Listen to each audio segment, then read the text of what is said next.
ನಮಸ್ಕಾರ ಸ್ನೇಹಿತರೆ, welcome back to my channel. ಸ್ನೇಹಿತರೆ, ಎಲ್ಲರಿಗೂ ತಿಳಿದಿರುವ ಒಂದು ಮಾತು, ಎಲ್ಲವೂ ದೈವೇಚ್ಛ ಎನ್ನುವುದು. ಸ್ನೇಹಿತರೆ, ನಮ್ಮ ಜೀವನದಲ್ಲಿ ನಡೆಯುವ ಪ್ರತಿಯೊಂದು ಘಟನೆ, ಅದು ಚೆನ್ನಾಗಿರಲಿ ಅಥವಾ ಕಷ್ಟಕರವಾಗಿರಲಿ, ದೇವರ ಇಚ್ಛೆಯಂತೆ, ಒಂದು ಕಾರಣಕ್ಕಾಗಿ, ಒಂದು ಯೋಜನೆಯಂತೆ ನಡೆಯುತ್ತದೆ ಎಂಬ ನಂಬಿಕೆ ಎಲ್ಲರಲ್ಲಿಯೂ ಇದ್ದೇ ಇರುತ್ತದೆ. ಸ್ನೇಹಿತರೆ, ಇವತ್ತಿನ ಈ ನಮ್ಮ ವಿಡಿಯೋ ಎಲ್ಲವೂ ದೈವೇಚ್ಛ ಎನ್ನುವ ಒಂದು ನೈತಿಕ ಕಥೆಯ ಬಗ್ಗೆ. ಸ್ನೇಹಿತರೆ, ಅನೇಕ ವರ್ಷಗಳ ಹಿಂದೆ ಹಳ್ಳಿಯೊಂದರಲ್ಲಿ ದೈವಭಕ್ತನಾದ ರೈತನೊಬ್ಬ ಇದ್ದ. ಮಾತು ಮಾತಿಗೂ ಅವನು ಎಲ್ಲ ದೈವೇಚ್ಛ ಎನ್ನುತ್ತಿದ್ದ. ಒಂದು ದಿನ ಅವನು ಕಾಡಿನಲ್ಲಿ ಸೌದೆ ಕಡಿಯುತ್ತಿದ್ದಾಗ ಬಂಗಾರದ ನಾಣ್ಯಗಳಿದ್ದ ದೊಡ್ಡ ಕೊಡವನ್ನು ಕಂಡ. ಅದನ್ನು ಮುಟ್ಟಲಿಲ್ಲ, ಕೈಗೆತ್ತಿಕೊಳ್ಳಲಿಲ್ಲ.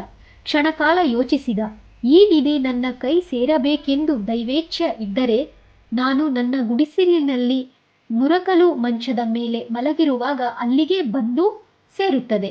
ಇತರ ಹಳ್ಳಿಯವರಿಗೆ ಈ ಸುದ್ದಿ ತಿಳಿದಾಗ ನಿಧಿಯನ್ನು ತಾವೇ ಪಡೆಯಲು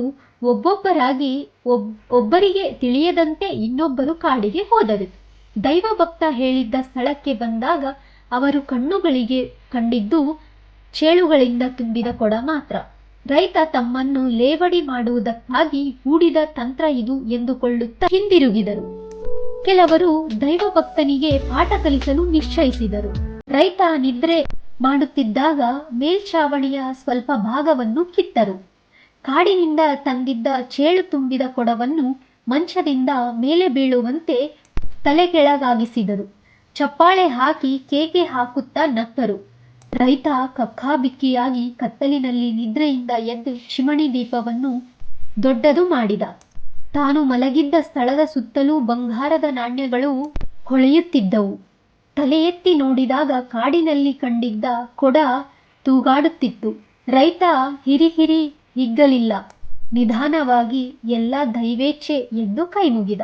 ಸ್ನೇಹಿತರೆ, ಈ ನೈತಿಕ ಕಥೆ ನಿಮಗೆ ಇಷ್ಟವಾದರೆ ನನ್ನ ಚಾನಲ್ಗೆ ದಯವಿಟ್ಟು ಸಬ್ಸ್ಕ್ರೈಬ್ ಮಾಡಿ. ಧನ್ಯವಾದಗಳು.